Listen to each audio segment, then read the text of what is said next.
Selamat datang di channel Alur Donghua. Sebelum menonton, silahkan subscribe, biar Mimin tambah semangat update-nya.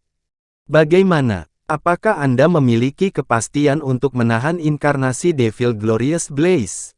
Jika mereka berhasil melarikan diri, pada akhirnya kita akan menakuti mereka semua. Salah satu dari dua sosok mengirimkan transmisi suara ke yang lain, berbicara dengan suara tajam. Sosok lainnya mendengus dan dengan muram berkata, penjelmaan yang disebut Raja Glorious Blaze diciptakan dari teknik perbaikan jiwa, dengan paksa menyempurnakannya sampai menjadi boneka yang patuh. Kecerdasan mereka sangat berkurang. Meskipun mereka memiliki kultivasi Naschen Soul, mereka mudah ditangani oleh kultivator dengan kekuatan setara. Tidak akan sulit untuk membawa mereka bersama. Tapi sekarang iblis tua melepaskan inkarnasinya sendiri, itu akan sangat bermanfaat bagi kita. Membunuh mereka sama saja dengan memotong lengannya. Suara itu dalam dan rendah. Kata-kata Brother Heavenwind sangat masuk akal, kata suara tajam itu, namun, saya cukup penasaran dengan orang yang dikejar oleh inkarnasi itu. Itu sudah cukup untuk membuat iblis tua itu mengusir orang-orang dari makam, pada saat genting dan melupakan tujuannya. Siapa tahu, terlepas dari siapa itu, mereka tidak memiliki pengaruh atas rencana kita. Kultivasi King Glorious Blaze akan sangat berkurang ketika dia meninggalkan makamnya. Ini adalah kesempatan yang sangat langka. Setan tua itu sangat licik dan tidak pernah meninggalkan makamnya lebih lama. Jika bukan karena jebakan yang saya buat, saya khawatir kami tidak akan memiliki peluang sedikit pun. Lagi pula, kemampuannya tidak kalah dari seorang kultivator Naschen Soul saat dia berada di makamnya. Suara tajam itu tertawa sinis dan berkata, jika Old Devil Glorious Blaze tahu bahwa kita telah membocorkan rencana ini ke dua klan bangsawan lainnya, aku bertanya-tanya ekspresi apa yang akan dia buat. Klan telah mengundang pendukung sekte mereka dan menunggu dia mengambil umpan. Selain itu, bahkan jika dia berhasil melarikan diri, kita akan menunggu di luar makamnya. Tidak mungkin baginya untuk melarikan diri. Betul sekali. Kami bersaudara merencanakan lebih dari 10 tahun untuk ini. Selain itu, sejak kami memasang jebakan, kami selalu berada di luar, mengawasi tindakannya dan membiarkan kami bergerak pada waktu yang tepat. Dengan dia pergi, selir tercinta dan anaknya tidak akan mampu melawan kita bertiga. Kemudian, harta yang dia kumpulkan selama bertahun-tahun yang tak terhitung jumlahnya dan ribuan tentara mayat di dalam makam akan menjadi milik kita. Dan saya pernah mendengar bahwa tubuh mayat surgawinya akan segera selesai. Dari sifatnya yang berhati-hati, mutiara mayat surgawi untuk tubuh pasti disembunyikan di suatu tempat di dalam kubur. Selama kita dapat menemukannya dan menyingkirkannya dari jiwanya, kita juga dapat menggunakan tubuh untuk mengembangkan teknik pengerasan dan penguatan tubuh. Ini adalah harta yang ideal untuk jenis kultivasi itu. Suara tajam itu berkata, hehe. Teknik kultivasi saya tidak menekankan teknik kultivasi penguatan tubuh jadi saya tidak tertarik pada mutiara mayat surgawi. Saya hanya ingin ribuan mayat tentara berisi makamnya. Dengan para prajurit itu, saya bisa menjadi faksi kekuasaan tanpa meninggalkan pengasingan. Ketika Brother Heavenwind mendengar ini, dia berbicara dengan gembira, tapi saya tahu apa yang akan dikatakan rekan Daois Yin. Dia hanya menginginkan seni roh mayat sehingga dia dapat mengendalikan tentara mayat dengan mudah. Kalau tidak, dia harus pergi dan meminta bantuan kami untuk menggunakannya. Kedengarannya benar. Pemilik suara tajam itu kemudian memeriksa siluet hijau dari kejauhan dan mengusulkan, sekarang saatnya untuk bertindak. Karena Brother Wildsen mengikuti iblis tua, seharusnya tidak ada masalah. Kita harus mengambil tindakan sebelum sesuatu yang tidak terduga terjadi. Mari kita segera singkirkan inkarnasi iblis tua dan kemudian kembali ke makam untuk menyergap. Jika kita membiarkan iblis tua kembali, keadaan akan menjadi lebih buruk. Iya, ini hampir waktunya. Setan tua seharusnya sudah meninggalkan pegunungan Snowmount. Ayo berangkat. Heavenwind berhenti sejenak sebelum mengangguk setuju. Pada saat itu, dua inkarnasi hijau melolong keras, tetapi, mereka tiba-tiba merasakan fluktuasi ki spiritual yang mencengangkan dari belakang. Mereka berbalik untuk melihat. Mereka melihat kabut hitam besar dan badai angin yang mencengangkan mengejar. Itu memenuhi seluruh langit dan tampaknya itu bertujuan untuk menyelimuti keduanya. Han Li saat ini berdiri di depan pintu batu di belakang air terjun, sama sekali tidak mengetahui masalah besar yang tidak sengaja diselesaikan oleh pihak lain. Meskipun dia akan dapat dengan mudah mengirim dua inkarnasi, itu akan menghabiskan kesempatan terakhir baginya untuk mengangkat segel kunci jiwa. Matanya terfokus pada sudut pintu batu dan ada sedikit tonjolan di sana dengan 1 inci lubang besar di atasnya. Dia meraih kantong penyimpanan dan mengambil kunci perak berkilau ke tangannya. Dia menjentikkan jarinya dan menembakkannya ke dalam lubang dengan garis perak. Kunci masuk dengan lancar, meninggalkan bagian luar di luar lubang.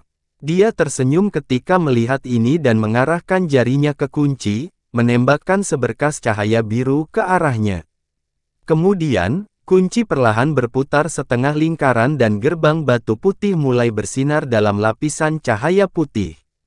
Dengan sedikit gemetar, pintu batu itu perlahan terbuka, meninggalkan celah kecil untuk dilalui seseorang. Han Li melirik pembukaan sebelum masuk. Setelah berjalan lebih dari 30 meter ke dalam, ada formasi transportasi setinggi 3 meter di depannya.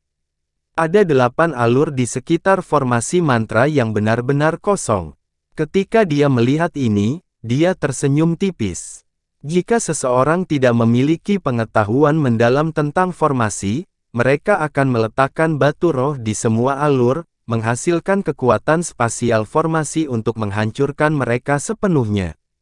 Siapapun yang merancang penyimpanan tersembunyi ini cukup lihai. Dia berjalan ke formasi mantra dan matanya berkedip beberapa kali. Lengan bajunya bergetar dan 5 batu roh bermutu rendah ditembakkan ke dalam 5 alur terpisah. Kemudian, dia menyerang formasi mantra dengan segel mantra dan formasi transportasi mulai bersenandung. Dengan pencapaian Han Li dalam formasi mantra, dia bisa melihat apakah ada yang salah dengan formasi tersebut. Dia dapat dengan cepat mengetahui bahwa itu aman dan kemudian berjalan ke tengah formasi. Cahaya putih kemudian melilitnya dan dia menghilang dari pandangan. Jarak dia diteleportasi cukup pendek, dia tidak merasakan sakit kepala dari teleportasi karena indera spiritual yang kuat. Kemudian dalam kilatan cahaya putih, dia muncul di sebuah aula besar. Dia menyapu pandangannya ke seberang. Panjangnya hanya sekitar 60 meter dan seluruhnya terbuat dari wamstone yang dipotong rapi. Tidak banyak barang di aula, 2 baris rak hijau dan peti perak sepanjang 3 meter. Yang mengejutkan Han Li, gua rahasia klan Feng cukup kecil. Rak kayu terbuat dari kayu berharga. Warnanya tidak berubah meski usianya sangat tua dan masih memiliki semacam aroma. Susunan lebih dari 30 alat ajaib ditempatkan di salah satu rak, semuanya dengan kualitas kelas menengah atau lebih tinggi. Ada beberapa harta sihir yang tercampur di antara mereka sangat menarik. Di rak lain, ada lebih dari 100 slip giok yang tersusun rapat. Dia tidak melihat lagi alat sihir dan harta karun, juga tidak memperhatikan peti perak, dia berjalan ke slip batu giok. Dia menyapu pandangannya melewati mereka dan dengan santai mengambil satu ke tangannya sebelum dengan cepat menyapu indera spiritualnya. Indera spiritual yang kuat memungkinkannya untuk melihat melalui slip batu giok dalam, tidak satu pun berisi sesuatu yang berhubungan dengan teknik Buddhis. Mungkinkah Feng Yue telah berbohong? Han Li menggelengkan kepalanya dan membuang pikiran itu ke belakang pikirannya. Dia telah menggunakan teknik Dream Tear untuk memastikan bahwa Feng Yue mengatakan yang sebenarnya. Tidak mungkin baginya untuk menipu dia. Setelah beberapa pemikiran lebih lanjut, matanya turun ke 3 peti perak. Merenung sejenak, dia berjalan mendekat dan membuka dengan lambaian lengan bajunya. Salah satu peti berisi beberapa ratus batu roh kelas menengah. Satu lagi diisi dengan kotak batu giok dengan berbagai ukuran. Han Li menyapu indera spiritualnya melewati mereka dan melihat mereka mengandung bahan dan pil langka. Sekilas, itu sama berharganya dengan peti batu roh. Setelah melihat-lihat kedua peti ini dan gagal menemukan apa yang dia inginkan, tanpa sadar dia memasang ekspresi muram. Setelah dia melihat ke dalam peti terakhir, dia menemukan berbagai jimat yang berkilauan dengan cahaya. Dia segera mengungkapkan kekecewaannya setelah melihat ini, tetapi terlepas dari itu, dia dengan hati-hati menyapu indera spiritual melalui dada. Kemudian, ekspresinya bergerak dan dia mengulurkan tangannya ke arah itu. Dalam embusan angin, sebuah benda di bawah jimat terbang ke genggamannya. Itu adalah kotak kayu merah tua yang panjangnya setengah kaki. Itu memiliki jimat kuning samar yang menyegelnya dan permukaan kotak itu diukir dengan karakter jimat Buddha. Dia melirik jimat di kotak dan melihat bahwa itu adalah jimat penyembunyian ki yang umum. Dia merobeknya tanpa ragu dan membuka kotak itu. Hasilnya, dia melihat cahaya 7 warna keluar dari kotak. Sumber cahayanya adalah mutiara seukuran ibu jari berwarna putih susu. Sebuah peninggalan kristal. Han Li berteriak kegirangan. Peninggalan kristal itu bukan satu-satunya benda di dalam kotak itu. Ada juga 2 alat sihir sekte Buddha dan slip giok kuning. Alat ajaib itu adalah roda dharma dan gelang dari tasbih emas. Keduanya bersinar dengan cahaya spiritual iman. Adapun slip giok, tampak biasa, tetapi minat Han Li benar-benar ditangkap olehnya. Dengan sapuan tangannya, dia mengambil slip batu giok dan dengan tidak sabar memasukkan indera spiritual ke dalamnya. Teknik prevalence benar. Seni siklus reinkarnasi. Seni Bright Jade. Han Li dengan cepat menyapu indera spiritualnya melalui slip batu giok dan menggumamkan nama teknik yang dikandungnya. Nama-nama ini sendiri menunjukkan bahwa itu adalah teknik-teknik Buddhis. Ketika Monarch Soul Divergence mendengar nama yang terakhir, dia berteriak dengan takjub, "Aku pernah mendengar nama itu sebelumnya." Seni giok cerah adalah teknik yang sangat langka yang diturunkan oleh pelindung Vajra di Sekte Buddha. Ini juga sangat sulit untuk dikultivasikan. Bagaimana nenek moyang klan Feng bisa mendapatkannya? Berikan saya slip giok dan biarkan saya melihat apakah itu dapat digunakan untuk melarutkan ki yang sangat buruk. Han Li sangat senang mendengar ini dan segera menyerahkan batu giok itu ke tabung bambu di punggungnya. Setelah itu, Monarch Soul Divergence asyik memahami isi slip giok. Saat Han Li menunggu, dia mulai mencari barang paling berharga di gua rahasia klan Feng. Dia ingin menjarah keseluruhan barang-barang ini untuknya, tetapi sayang sekali dia memiliki ruang terbatas di kantong penyimpanan. Selain batu roh, dia harus hati-hati memilih apa yang akan dia bawa. Han Li mengambil beberapa harta sihir dan beberapa bahan dan jimat yang berguna baginya. Adapun alat sihir, dia mengambil 3 dengan kualitas luar biasa dan sisanya dibiarkan. Setelah itu selesai, dia mengalihkan perhatiannya ke tumpukan besar slip giok. Ketika dia melihat melalui indera spiritual, dia menemukan teknik yang menarik baginya. Setelah dia melihat semuanya, dia duduk bersila dan mulai diam-diam bermeditasi teknik yang menarik perhatiannya. Seiring berjalannya waktu, Monarch Soul Divergence akhirnya memecah kesunyian di ruangan, segera menarik perhatian Han Li. Dia perlahan berkata, "Seni Bright Jade agak sesat. Dikatakan sebagai teknik Buddhis, tetapi metode kultivasinya sangat berlebihan sampai pada titik di mana itu dapat dianggap sebagai seni iblis parsial. Seni jahat." Hati Han Li tenggelam dan dia bertanya, "Apa maksudmu? Apakah teknik ini mampu melarutkan ki yang sangat buruk di tubuh saya?" "Tidak perlu buru-buru. Teknik ini benar-benar dapat menyelesaikan masalah Anda. Namun, metode untuk melarutkan ki yang buruk agak mirip dengan metode Devil Dao. Anda tidak akan mengeluarkan ki yang buruk tetapi menyempurnakannya untuk penggunaan Anda. Metode kultivasi ini jelas berbahaya karena ki ini bukanlah sesuatu yang mudah dikendalikan. Anda harus mempertimbangkan keuntungan menemukan teknik Buddhis lainnya. Monarch Soul Divergence bergumam sejenak dan melemparkan batu giok keluar dari kantong penyimpanan. Han Li menangkap batu giok itu dan hatinya bergetar. Dia kemudian dengan waspada bertanya, perbaiki ki yang mengerikan untuk penggunaan saya sendiri. Setelah saya mengolah teknik ini, bukankah saya akan ditempatkan di jalur iblis penatua? Tidak usah kekhawatiran tentang itu. Seni Bright Jade benar-benar merupakan teknik pelindung Buddha, dan tidak akan membuat Anda berada di jalur iblis Dao. Meskipun metodenya agak ekstrim, dan memiliki beberapa kesamaan dengan teknik Devil Dao, ia hanya akan memiliki ki yang sangat buruk untuk membantu kultivasi Anda. Itu tidak akan membuat Anda langsung menggunakan ki yang mengerikan untuk menyerang orang lain.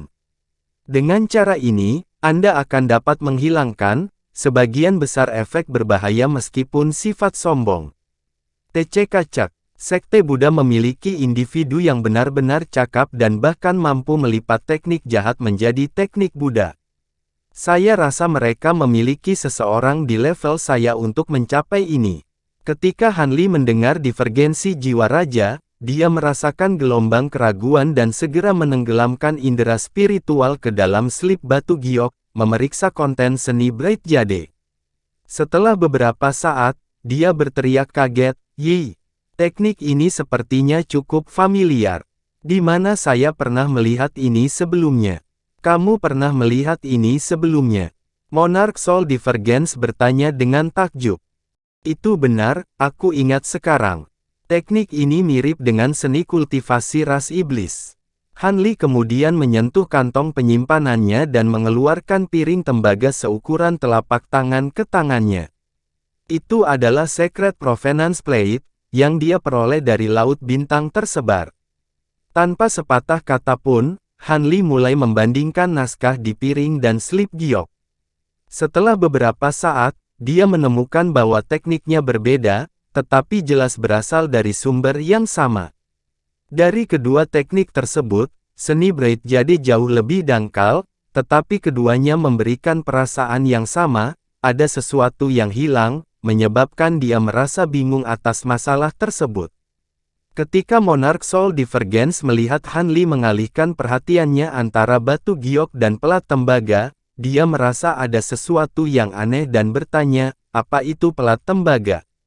Setelah ragu-ragu sejenak, Han Li menghela nafas dan melemparkan pelat tembaga itu ke dalam tabung bambu. "Senior, lihatlah. Bakat saya terlalu buruk sehingga saya tidak dapat melihat bagaimana mereka berhubungan. Mungkin, senior akan bisa menghilangkan kebingunganku." Monarch Soul Divergence mulai memeriksa teknik di pelat tembaga. Ini adalah karakter iblis. Ini pasti menjadi teknik yang berasal dari klan iblis yang luar biasa. Biarkan aku melihat. Sekitar 1/4 jam kemudian, Monarch Soul Divergence sampai pada kesimpulan yang jelas. Dengan nada tegas, dia menyatakan, "Saya memiliki gambaran umum tentang apa yang serupa. Seni Bright Jade Buddhis adalah versi yang diubah dari teknik klan iblis. Selain itu, ini didasarkan pada bagian pelat tembaga yang hilang." Pada saat itu, Han Li menyelesaikan pikirannya juga dan berkata, "Jadi seperti itu. Namun, bagian terakhir dari seni Bright Jade, tidak dapat digabungkan dengan pelat tembaga. Seharusnya masih kurang bagian tambahan. Aku tidak menyangka anak muda Han juga bisa melihatnya." Itu benar, kumpulan seni kultivasi klan iblis dapat dibagi menjadi 3 bagian. Seni Bright Jade, merupakan bagian penyempurnaan tubuh paling dasar dari teknik klan iblis.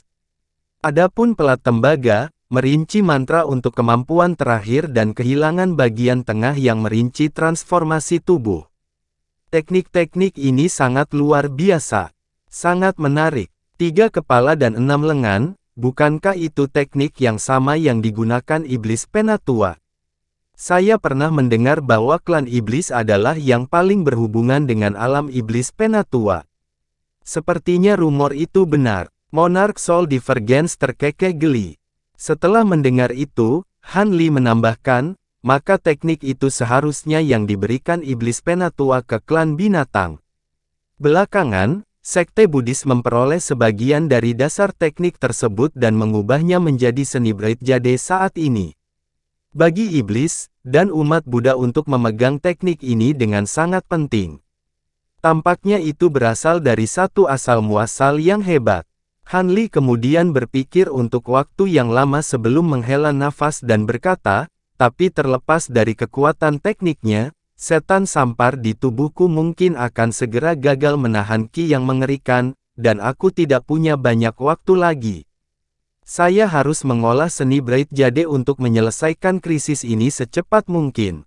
Monarch Soul Divergence merenung sejenak dan berkata, ya, seperti yang Anda katakan.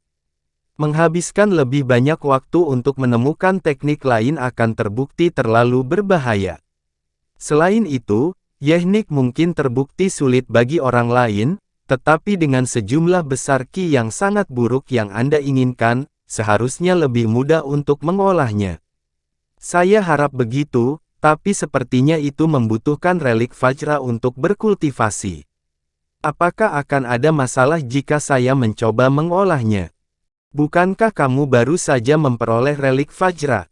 Ini adalah kesempatan. Saya mungkin tidak menyarankan Anda untuk mengolah tekniknya.